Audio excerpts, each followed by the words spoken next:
रायगड जिल्ह्यातील मुरुड जंजिरा नजीक असणाऱ्या फणसाड वन्यजीव अभयारण्यात पक्षी निरीक्षण करण्यात आले। हे पक्षी निरीक्षण ग्रीन वर्क ट्रस्ट यांच्या विद्यमाने सहाय्यक वनसंरक्षक मनोहर दिवेकर, वन परिक्षेत्र अधिकारी नितीन ढगे यांच्या मार्गदर्शनात करण्यात आले। या निरीक्षणात फणसाड अभयारण्यात दुर्मिळ पक्ष्यांचा आसरा दिसून आला। विविध रंगांच्या दुर्मिळ पक्ष्यांनी येथे आश्रयस्थान निर्माण केले आहे।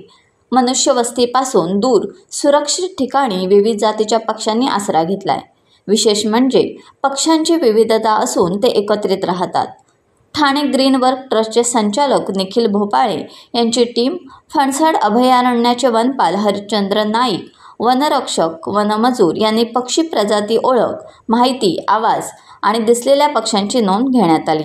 यावेळी पक्षी निरीक्षणात सर्प, गरुड, शिक्रा, हरियाल, वेडा राघू, नील माशियार, बगळा, सातभाई, कोतवाल, धनेश, शेंडी गरुड, खाटीक आदी पक्षी आढळून आले। टाइम्स डिजिटलला लाईक करा, शेअर करा, सबस्क्राईब करा आणि बेल आयकॉन दाबायला विसरू नका। Times digital.